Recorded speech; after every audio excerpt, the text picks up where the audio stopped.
Professor साहब, बहुत मुश्किल में है इस वक्त ना सिर्फ एनटीए बल्कि तमाम छात्र भी, क्योंकि उनका भविष्य दांव पर लग चुका है।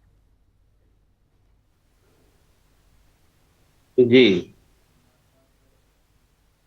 लेकिन इसमें जिस तरह शिक्षा मंत्रालय ने कदम उठाया है और 18 को परीक्षा हुई और 19 को परीक्षा रद्द कर दी गई।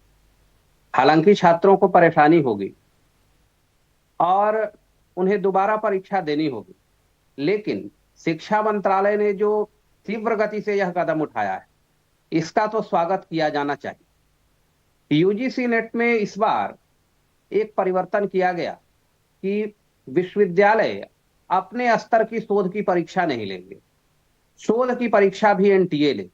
इसलिए इस बार की परीक्षा पिछली परीक्षाओं से ज्यादा महत्वपूर्ण थी। लेकिन सरकार को निर्देश मिले, गृह मंत्रालय से सूचना मिली और शिक्षा मंत्रालय ने इस परीक्षा को रद्द कर दिया। तो मुझे लगता है कि यह कदम स्वागत योग्य है।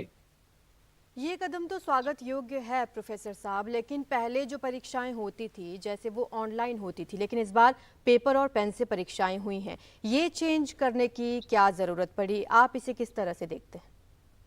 पहले परीक्षाएं लंबे समय तक होती थी, 1 सप्ताह 2 सप्ताह तक चलती थी।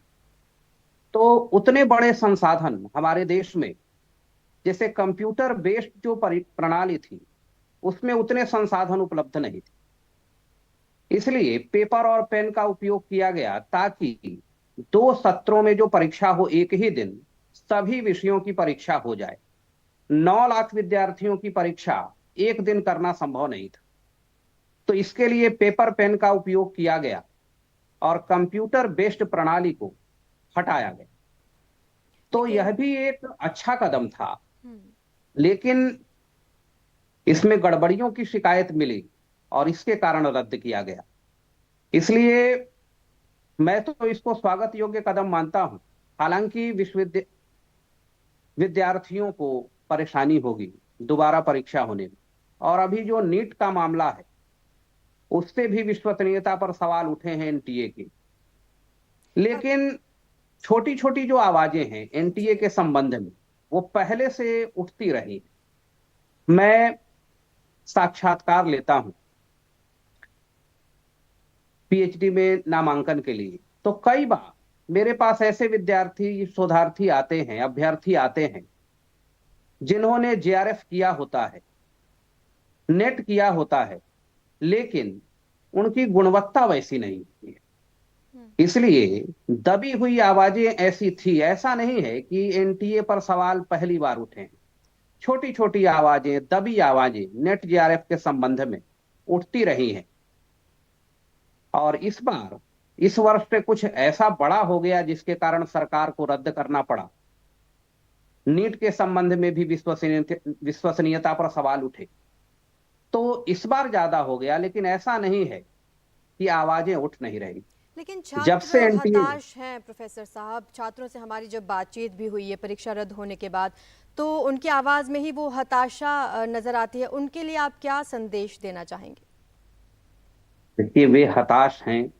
कई विद्यार्थियों की, छात्रों की परीक्षा बहुत अच्छी गई होगी और सरकार के इस कदम से उन्हें निराशा हुई होगी कि अगली बार परीक्षा कैसी होगी।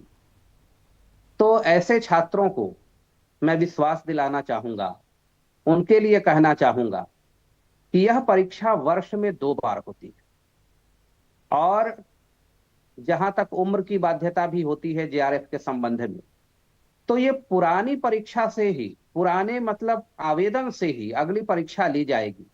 तो परेशानी तो होगी, हम्म, लेकिन यह हित में है बड़े पैमाने पर छात्रों के कि परीक्षा दोबारा आयोजित की जाए, क्योंकि विश्वसनीयता पर संकट बड़ा संकट है। और बिल्कुल। दूसरा कि इससे बहुत सारे छात्रों का भविष्य प्रभावित होगा।